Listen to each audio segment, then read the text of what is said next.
Kisah Para Rasul 4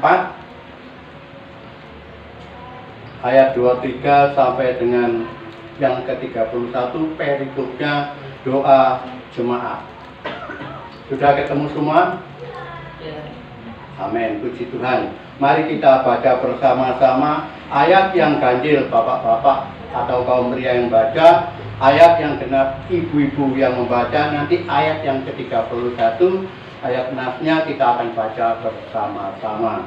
Oke, kita akan mulai. 2, 3, 1. Sesudah dilepas, pergilah Petrus dan Yohanes kepada teman-teman mereka, lalu mereka menceritakan segala sesuatu yang dikatakan imam-imam kepala dan tua-tua kepada mereka. Ketika teman Ibu yang bersama-sama kepada Allah katanya, ya Tuhan, Engkaulah yang menjadikan langit dan bumi, laut dan segala isinya. 25. Dan oleh Roh Kudus dengan perantaraan hamba-Mu Daud, Bapa kami, Engkau telah berfirman, mengapa rusuh bangsa-bangsa, mengapa suku-suku bangsa perkara yang sia-sia. Raja-raja yang siap-siap dan para pembesar suku kudu melawan dan dalamnya.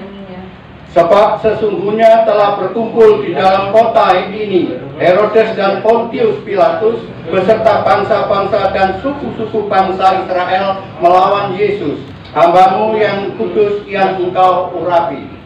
Untuk melaksanakan segala sesuatu yang telah Engkau tentukan dari semua oleh kuasa dan kehendak-Mu.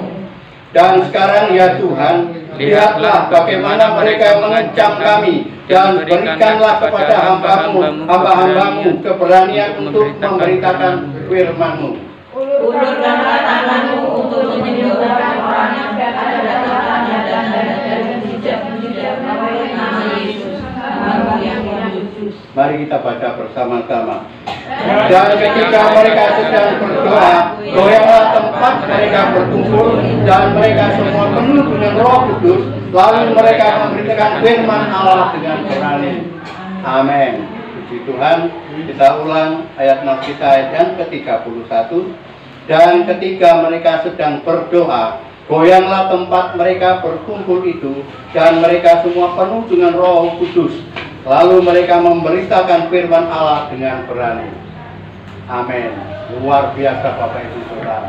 Di mana kalau ada kesatuan hati, di mana kalau kita bersepakat bersehati, berserah kepada Tuhan, mengucap syukur di dalam segala hal, pasti ada sesuatu yang luar biasa. Mujizat akan terjadi. Ingat Bapak Ibu Saudara, mujizat bukan hanya pada masa lampau, masanya Tuhan Yesus saja, tetapi saat ini pun mujizat masih berlaku untuk kita semua. Mujizat bukan hanya untuk hamba Tuhan, tetapi untuk semua orang yang percaya kepada Yesus. Siapa orang yang percaya kepada Yesus? Siapapun mereka yang menyerahkan hidupnya kepada Yesus, itulah orang yang percaya kepada Yesus. Nah, saudara yang dikasihi oleh Tuhan, betapa besar Allah mengasihi kita. Firman Tuhan mengatakan bahwa di dalam Yakobus 1 ayat 17, setiap pemberian yang baik dan setiap anugerah yang sempurna datangnya dari atas, diturunkan dari Bapa segala terang kepadanya. Tidak ada perubahan atau bayangan atau pertukaran, baik itu berkat-berkat jasmani maupun berkat rohani. Luar biasa. Allah kita, Allah yang Maha Tahu, Allah yang mengerti. Jadi Bapak Ibu jangan takut dan khawatir. Untuk pagi hari ini kita akan beri judul doa adalah kunci membuka gudang berkat bagi kita semua. Iya toh. Untuk menerima berkat harus ada kuncinya, ada toh. Untuk menerima sesuatu kita harus berusaha. Kita tidak hanya menengadakan tangan lalu jatuh terpok, enggak. Tetapi kita harus berusaha, berupaya. Tuhan memberikan kebebasan kepada setiap kita. Kita mau jadi ABC sampai Z itu terserah kita. Tuhan hanya mengingatkan. Kalau kita mau diingatkan Tuhan. Kalau kita enggak, Tuhan tidak bisa berbuat apa-apa. Tetapi Tuhan tetap mengasihi kita. Tuhan tetap menyapa, tetap menjagai kita. Tuhan tetap mengingatkan kita. Makanya kita jangan jadi orang bebal. Jangan jadi orang yang tengah tengku. Setiap firman Tuhan itu adalah perintah yang harus kita lakukan dan kerjakan. Nah, Tuhan sudah katakan bahwa setiap berkat yang kita curahkan, yang akan kita terima, itu diharapkan kita untuk menjemput bola. Tidak hanya sekedar meminta dan meminta, kita tidak ada action. Tuhan menginginkan supaya kita itu berusaha, berupaya. Karena Tuhan tidak akan merubah nasib setiap kita kalau kita sendiri tidak merubahnya. Tuhan memberikan jalan seluas-luasnya kepada setiap kita. Dan Tuhan telah menyediakan berkat-berkat bagi kita semuanya. Baik itu berkat jasmani, berkat rohani, kesehatan, materi, dan Tuhan, apapun yang terjadi dalam kehidupan, apapun yang kita minta, Tuhan akan memberikan, asal kita dengan sungguh-sungguh meminta kepadanya. Jadi jangan khawatir Bapak Ibu Saudara, kalau nantinya berkat kita tertukar dengan orang lain. Enggak. Tuhan sudah mempunyai catatan tersendiri bagi setiap kita. Tuhan mengirimkan berkat-berkat pada orang-orang yang sudah ditentukan, yang taat dan setia kepadanya. Apakah berkat itu harus kita ambil? Iya. Kalau tidak ambil, ya dibawa kembali sama Tuhan, kembalikan ke gudangnya. Pada saat Tuhan membagikan berkat kepada setiap umatnya, ke setiap orang yang percaya dan mengasihi Dia. Berdasarkan yang saya pernah belajar, pembagian berkat itu 3:30 sampai 3:30. Itu saat Tuhan membagi-bagikan berkat kepada kita semuanya yang meminta dan memohon kepadanya. Jangan salah, kalau Tuhan datang ke tempat Bapak Ibu Saudara membawa berkat yang sudah disiapkan, yang mengutus malaikat-malaikatnya untuk menyampaikan berkat kepada setiap kita, kedapatan kita sedang tidur ngorok, kedapatan kita sedang enak-enakan melungker. Ya, malaikatnya bilang sama Tuhan, si A ini tidur melungker, tidak meminta berkat daripadamu. Ya sudah, bawa kembalikan ke tempatnya. Sia-sia kalau kita nggak berkat. Tetapi pada saat malaikat datang ke tempat kita, kita berdoa, kita mengucap syukur, memohon dan berserah kepadanya, berkat akan tercurah bagi kita semuanya. Dan jangan salah, kalau berkat itu hanya materi, tidak. Tapi segala persoalan kehidupan kita, masalah yang kita hadapi, kita dapat selesaikan dengan baik dan benar. Itu adalah berkat Tuhan juga. Kita diberi kesehatan, kita diberi kesanggupan untuk melakukan sesuatu, itu juga berkat dari Tuhan. Makanya berkat bukan identik dengan materi, tidak. Tapi berkat dengan segala sesuatu yang kita lakukan dan kerjakan, kita merasa sukacita, kita merasa damai. Itu adalah berkat Tuhan yang luar biasa. Nah, saudara yang dikasihi oleh Tuhan, betapa Tuhan mengasihi kita, betapa Tuhan itu selalu menyertai dalam hidup dan kehidupan kita. Namun kita harus meminta dari Allah dalam doa, itu berarti kita membuka kunci-kunci berkat yang ada di gudangnya di surga. Kalau kita tidak meminta, kalau kita tidak memohon kepada Tuhan, mana mungkin kita diberikan berkat oleh Tuhan. Yang pertama, apapun yang kita perlukan berada di surga.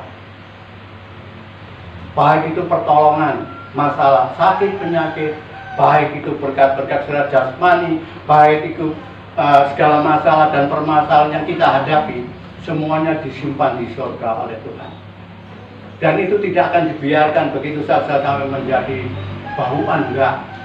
Tetapi semua itu adalah untuk Bapak, Ibu, Saudara, dan saya. Hanya kita dimintanya untuk mau taat dan setia, untuk senantiasa menggunakan waktu yang sebaik-baiknya yang Tuhan sudah berikan kepada kita. Nah, untuk mengawali dan melakukan pekerjaan yang baru, untuk mengawali dan mengerjakan sesuatu yang baru, yang dulunya kita tidak pernah menyentuh, yang dulunya kita tidak pernah melakukannya. Berat enggak kira-kira itu Bapak Ibu kita? Tentu berat, bukan?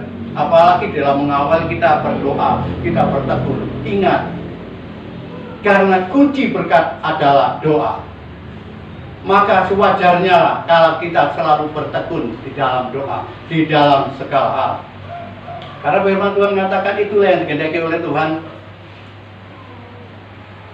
Dalam segala hal kita harus berdoa, kita harus mengucap syukur, kita harus berserah hanya kepadanya. Apapun yang kita lakukan dan kerjakan di dalam nama Tuhan, tanpa doa, sia-sia apa yang kita lakukan dan kerjakan. Nah, kalau kita tahu bahwa kunci doa adalah kunci berkat adalah doa, mengapa kita tidak melakukannya? Toh kita berdoa tidak bayar, toh kita berdoa tidak akan kehilangan apa-apa, malah kita akan mendapat berkat yang luar biasa dari Tuhan.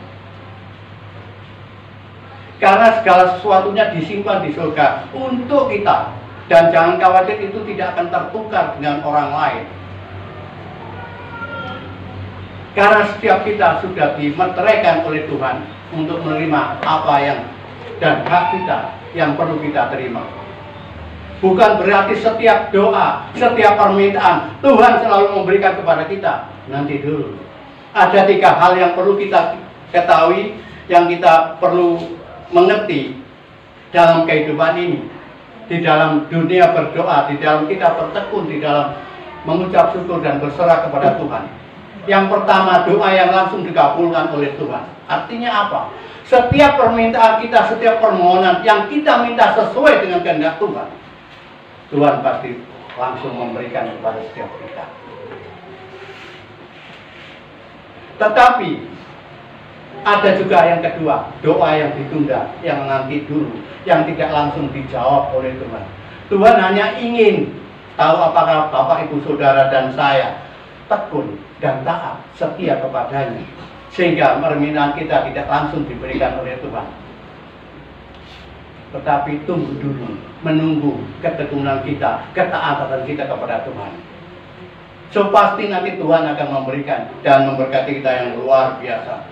Bahkan apa yang tidak terpikir oleh kita, Tuhan sudah sediakan bagi kita semuanya. Yang ketiga, doa yang tidak dijawab oleh Tuhan. Kenapa Tuhan tidak mau menjawab? Nah, kita perlu introspeksi diri. Kenapa Tuhan tidak menjawab doa-doa kita? Saya sudah bertahun-tahun berdoa kepada Tuhan. Saya sudah tekun mengikuti ibadah di sana sini. Saya selalu tidak pernah lepas dari persekutuan. Saya selalu membaca firman Tuhan setiap hari. Tetapi kenapa doa saya sampai hari ini Tuhan tidak dengar, Tuhan tidak mengabulkan, Tuhan tidak memberkati? Jadinya apa? Kita mundur, kita putus asa, lalu kita ogah-ogahan datang ke persekutu. Bukan begitu Bapak Saudara, Bapak Ibu Saudara. Seharusnya kita melihat dan mengintrospeksi diri, apakah doa-doa kita sudah benar di hadapan Tuhan. Karena kadang-kadang doa kita itu terlalu ketinggian, tidak sesuai dengan standarnya Tuhan. Kadang-kadang doa kita juga terlalu kerendahan, tidak seperti yang diinginkan Tuhan. Mintanya terlalu berlebihan, itu pun Dia tidak mau. Kalaupun diberi, nanti berkat itu tidak dipergunakan sebagaimana mestinya. Kita akan habiskan sendiri hanya untuk kepentingan pribadi kita. Karena yang Tuhan inginkan tidak demikian. Tuhan menginginkan setiap kita, setiap anak-anak Tuhan, setiap umat Tuhan yang diberkati Tuhan, kita juga bisa menjadi saluran berkat bagi sesama kita. Dimanapun kita berada, kapanpun kita ada, Tuhan menginginkan kita juga menjadi saluran berkat bagi sesama kita. Nah, saudara yang dikasihi oleh Tuhan, betapa Tuhan telah mengasihi dan menyertai kehidupan kita. Tuhan memberikan yang lebih baik daripada setiap kita, dari setiap permintaan yang kita perlukan. Segala keperluan kita tidak berada di tangan manusia, tetapi berada di tangan Allah. Jadi jangan takut. Kalau keperluan kita berada di tangan manusia, kadang-kadang selip ya, kadang-kadang tidak sampai. Karena lazim, kalau kita ditipu dengan sesuatu itu biasanya berkurang, apalagi materi. Tetapi kalau kita dititipi omongan, biasanya bertambah. Nah ini loh Bapak Ibu Saudara, jadi bukan berarti Tuhan tidak percaya kepada kita. Tuhan percaya, sangat percaya kepada kita.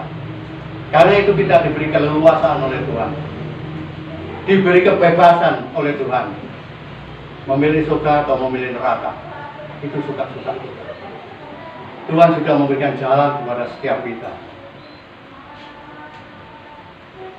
Karena firman Tuhan juga mengatakan, di mana hartamu berada, di situ hatimu berada. Maka hendaknya kita berawas-awas, selalu berwaspada. Oleh karena kasih setia Tuhan yang menyertai hidup dan kehidupan kita. Nah, saudara yang dikasihi oleh Tuhan, segala yang berada di surga itu adalah milik kita, yang harus kita ambil. Tuhan menginginkan supaya kita tekun. Tuhan tidak memerlukan kita untuk menyuruh kita semalam-malaman tidak tidur. Kalau berdoa memuji Tuhan, mengucap Tuhan, tidak. Tuhan hanya meminta kepada kita 1 jam saja waktu bersama Tuhan. Ingat, waktu Tuhan berdoa, tidak kuatkah engkau berdoa bersama-sama dengan aku 1 jam saja? Kenapa kita tidak bisa melakukan hal yang demikian? Kenapa kita mesti lalai hanya 1 jam yang Tuhan minta? Padahal 24 jam sehari semalam kita diberikan waktu oleh Tuhan untuk melakukan segala aktivitas, untuk melakukan segala pekerjaan kita, apapun yang kita kerjakan dan lakukan. Nah, dalam 24 jam dapat kita bagi menjadi 3 bagian yang perlu kita perhatikan. Yang pertama, 8 jam pertama untuk kita bekerja, mencari nafkah, menghidupi anak istri, untuk kesejahteraan keluarga. Yang 8 jam lagi untuk istirahat. Yang 8 jam lagi untuk apa? Itu adalah waktunya Tuhan. Padahal Tuhan tidak minta semuanya itu. Tuhan hanya minta 1/10 dari segala apa yang kita punya. Bukan saja harta benda milik kita, tetapi waktu Tuhan. Tuhan juga hanya minta 1/10 saja. Berapa? Sehari semalam 1/10 dari waktu yang Tuhan minta. Hanya 2,4 jam. Kalau Daniel sehari semalam berdoa 3 kali menghadap Tuhannya, kenapa kita tidak melakukannya? Kita boleh melakukan seperti Daniel, pagi, sore, malam, dengan waktu yang 2,4 jam. Syukur-syukur bisa lebih. Kenapa kita lalai? Kita seringkali meninggalkan Tuhan hanya demi kepentingan bisnis kita, hanya untuk kepentingan pribadi kita. Kita tidak pernah berpikir bahwa segala sesuatu yang kita peroleh, bahwa segala sesuatu yang kita dapat adalah datangnya dari Tuhan. Yesus Kristus Allah kita yang rela mati di atas kayu salib, menyerahkan nyawanya bagi kita semuanya. Kita seringkali melupakannya. Kita datang kalau kita terdesak. Kita datang kalau kita sudah nggak mampu berbuat apa-apa. Pada saat kita senang, pada saat kita melalui berkat yang luar biasa, kita seringkali lalai. Karena beranggapan bahwa apa yang saya peroleh, bahwa apa yang saya dapatkan adalah karena hasil keras kerja saya, bukan karena orang lain. Kita lupa bahwa semua itu adalah hanya titipan bagi kita, untuk kita laksanakan, kita kerjakan di dalam nama Tuhan. Saudara yang dikasihi oleh Tuhan Yesus, marilah kita bersama-sama untuk senantiasa taat dan setia kepadanya. Kita belajar betapa besar kasih Allah yang menyertai hidup dan kehidupan kita. Betapa Allah itu benar-benar mengasihi kita di dalam segala perkara. Hendaklah kita berserah dengan sungguh-sungguh. Kita mempunyai waktu yang tepat setiap harinya. Karena Tuhan suka datang kepada kita pada waktu-waktu dan jam-jam yang tepat, di mana kita mengucap syukur, memuji, dan memuliakan Allah. Jangan beranggapan bahwa Tuhan tidak pernah datang kepada setiap pribadi. Datang sudah. Melihat Bapak Ibu Saudara, memberkati Bapak Ibu Saudara dan saya. Yang kedua, untuk mendapat apa yang kita perlukan, kita perlu berdoa. Nah, doa adalah segala-galanya bagi kita. Karena doa bagi orang percaya adalah nafas kehidupan kita. Tanpa doa, sia-sia apa yang kita lakukan dan kerjakan.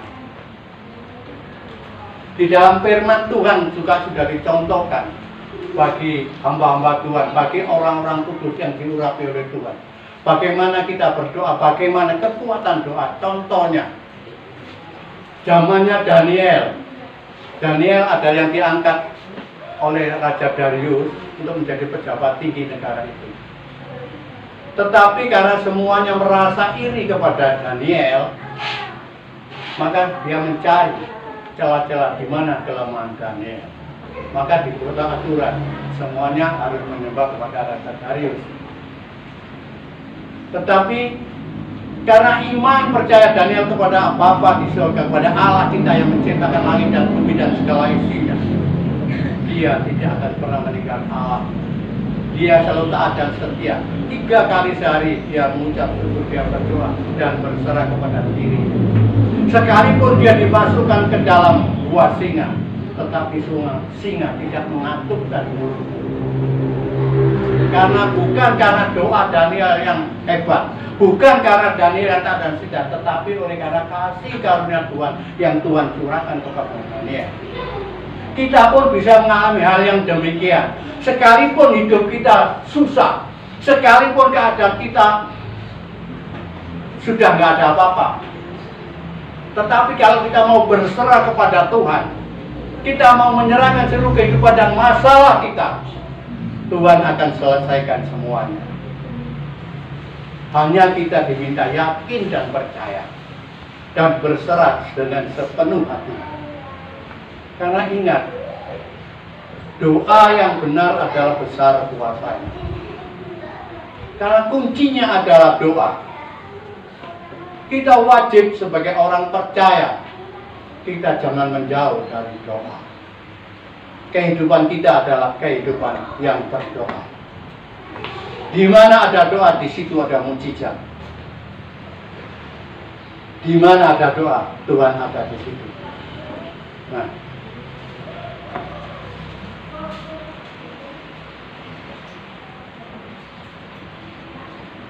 dalam Matius yang ke-7 ayat 17-18 sudah dikatakan, ini adalah kekuatan doa. Ketuklah pintu, maka pintu akan dibukakan. Mintalah, engkau akan diberi. Carilah, engkau akan mendapatkan. Apakah kurang jelas bagi kita? Apakah kita kurang yakin dengan pemeliharaan Tuhan yang luar biasa? Segalanya sudah Tuhan berikan kepada kita. Mengapa kita masih seringkali lalai? Mengapa kita tidak mau taat dan setia? Toh Tuhan memberikan lebih daripada cukup dari setiap kebutuhan kita. Tuhan katakan, ketuklah pintu, pintu akan dibukakan bagimu. Mintalah, maka engkau akan diberi. Carilah, engkau akan mendapat. Ini adalah sesuatu yang luar biasa, yang perlu kita perhatikan, yang perlu kita syukuri. Kita mencari, pasti kita akan mendapat. Kita berusaha, kita mesti pasti akan berhasil. Jangan mengandalkan diri sendiri, jangan mengandalkan bahwa saya mampu, bahwa saya bisa melakukan segala sesuatu. Tidak, Bapak Ibu Saudara. Pemikiran kita bukan pemikiran duniawi, tetapi pemikiran kita adalah pemikiran surgawi. Karena setiap kita telah dimeteraikan oleh Tuhan, diberi cap dan tanda oleh Tuhan, bahwa kita ini adalah anak-anak Tuhan. Bahwa kita mempunyai pas kartu untuk masuk ke dalam kerajaan surga. Apakah setiap orang Kristen mesti masuk surga? Belum tentu. Tergantung dari apa yang kita kerjakan dan lakukan di dunia ini. Tergantung dari ketaatan dan kesetiaan setiap kita. Maukah kita melakukan kehendak Tuhan? Mau kita bersama-sama berjalan dengan seiring dengan Tuhan? Karena Tuhan berjanji, sampai memutih rambutku, engkau akan kugendong. Luar biasa bukan janji Tuhan. Ini bukan hanya sekedar janji, tetapi benar-benar terbukti dari setiap kita. Segala sesuatu yang kita lakukan dan kerjakan, itu ada sanksi. Segala sesuatu yang kita lakukan dan kerjakan, pasti ada dampak.